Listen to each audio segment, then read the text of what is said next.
to talk on all of these things, most importantly, to talk about the possibility of shutdown. We welcome back to the show our 4th District Representative right here in the state of Tennessee, the great Scott DeJarlais joins us on the program. Hey, Scott, how are you?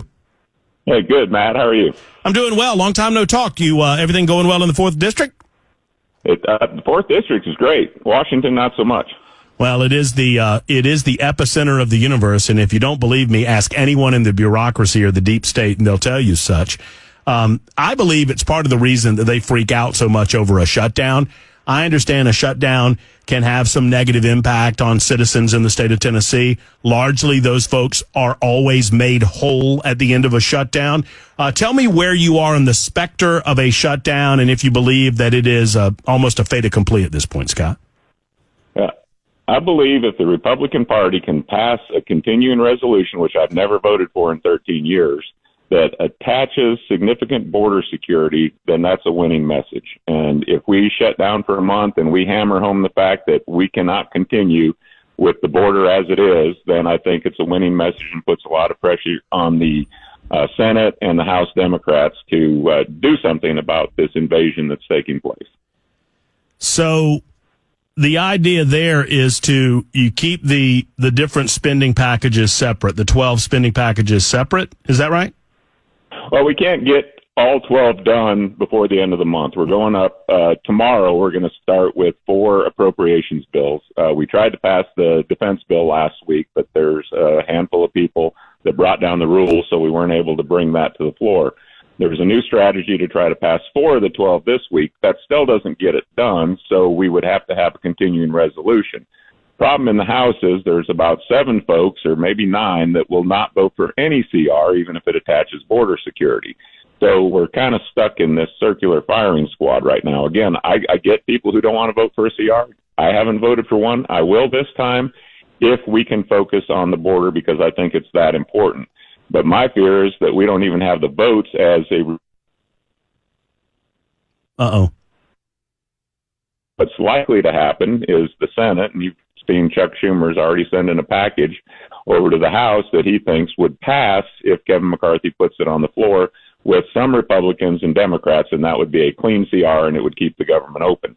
I see it as a lost opportunity that we should have done a week or so ago to get our messaging out, because we're 1/3 of the process. We only have the House. We don't have the Senate. We don't have the White House. So they're going to tell us to go pound sand. But we would at least be able to tell the American stations like yours and other outlets who are honest will talk about how serious this 7 million people, including terrorists and fentanyl, are coming into our country and how that needs to be stopped. But I'm not sure the train hasn't already left the station. I know that I'm asking the wrong person, because I know you're not responsible for this, Congressman, but you are one of 435. And it begs the question, how did we get here, recognizing that September 30th, the date on the calendar never changes? And if it's a timing issue, which is what leadership seems to be arguing, McCarthy and others are saying, look, we don't have the time to pass the appropriations separately. Well, then it leaves folks like me and Tennesseans to scratch our heads and say, wait a minute, you're in charge of the calendar. Did you not see this coming in July? Yeah, I mean, if you want the true inside baseball, this has stymied me ever since I've been in Congress, because you said this date doesn't change. It's there in perpetuity, and we've never had it done. Every year we face the government shutdown, and people are probably just immune to it. But, I've been involved in 2 shutdowns, 2013 and 2018. And both times it seems like we came out on the short end, because we have about 10% of the messaging. The state-run media, CNN and ABC and NBC, all attack Republicans for just what you said. It hurts people. They'll say that people won't get their Social Security, military won't get paid, Head Start won't happen, and it's Republicans' fault. But what happens in a slim majority like we have right now, we only have a 4 or 5 vote margin. So when we bring forth an appropriation bill, just like the defense bill, which is the easiest one to pass, DOD always passes, there's some people that don't like Ukraine funding, and that's fine. And there's some people that had other problems with it. But the point is, we couldn't even get that bill to the floor for a vote, because enough people were voting to take down the rule, which is a procedural vote, to get it to the floor where we debate it and vote on it. So when you can't even pass the easiest appropriation bill, the DOD, then the problem lies within the conference. It's not necessarily the speaker's fault or leadership's fault. If you can't unite as a Republican conference and say, okay, we're gonna pass this. It may not be everything we like, but it's going to be a Republican bill. Then you get nothing. And right now, it's looking like we're going to get nothing. Well, and I wanna make clear, and I'm not here to defend Kevin McCarthy, but it's my understanding, my memory, Scott, and you tell me if you remember it wrong, differently, was that if John Boehner or Paul Ryan was dealing with this, they would run over to Nancy Pelosi and get votes from the Democrats and make concessions with them. Am I not right? Well, that's happened. Yeah, that's happened every time except the two shutdowns we did. The first one was with Boehner over Obamacare in 2013, and the second one was with Paul Ryan, I believe.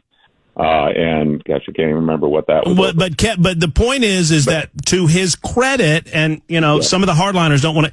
McCarthy's not doing that. He's trying. He's trying to make it happen. He has been bending over backwards to try to bring everybody together. We had closed door meetings last week that was very personal, very family discussion type closed door meetings where everybody got up, bared their soul, which Boehner and Paul Ryan wouldn't make people do. It's like, come to the mic and tell everybody where you stand. And in a way, you'd think it'd bring us closer, and I thought it did, and I thought we had a chance to pass the DOD that second time, but yet two other people peeled off and voted against it. So I would say I'm not defending Kevin either, but I would say he is trying harder than Boehner or Ryan. He's trying to make things happen, and I guess when people talk about vacating the chair, Matt Gaetz and others who say, well, we're going to bring McCarthy down, the problem is there's no exit strategy with that. They tried to do it on January 3rd, voted against it 15 times. There was no one else that could even get 20 votes. And so if they vacate the chair, then we look more dysfunctional than we do already because there's no one. Steve Scalise could do what Kevin McCarthy's doing, but he still wouldn't satisfy the 5 to 10 people in our conference right now that expect nothing less. Well, because they don't want, and I understand the hard line that they're taking. I understand the point that they're making is we have to get our spending in order. We have to do something about it. And I appreciate, that's the frustrating thing about this. And I think you're right there with me, Scott, that I appreciate the point that they're making, but I don't understand the end game that they expect because there are too many moderate, squishy Republicans on the other end that you would lose if you boot McCarthy and expect to get some, who else do you get in there? Right. That's what I say. I've been probably one of those stubborn, hard-nosed people on CRs and spending because we need to be. We see our country going bankrupt. But you don't have to compromise your principles to change your strategy. And that's why I'm willing to vote for a CR because I think the border is a winning issue and we need to unite and we need to take what messaging win we can get. Whether or not it resolves anything, we're going to heighten the awareness of this problem. And that's what we need to do. So, I mentioned that the folks, the holdouts have been happening in the past. So look inside yourself, look at the current picture. We have a 4-seat majority, and all we can really do is message because we don't have the White House, we don't have the Senate. So let's have a winning. And then when we go into 2024, people can say, do we want the Democratic message? Scott DeJarlais either proving that he's in the middle of Tennessee in the 4th District in the middle of nowhere with no cell service or that he's artificial intelligence. One of the two. Sorry, your phone was breaking up there for a second, Scott. So we missed part of what you said. Let me ask you this. Are we currently under regular order?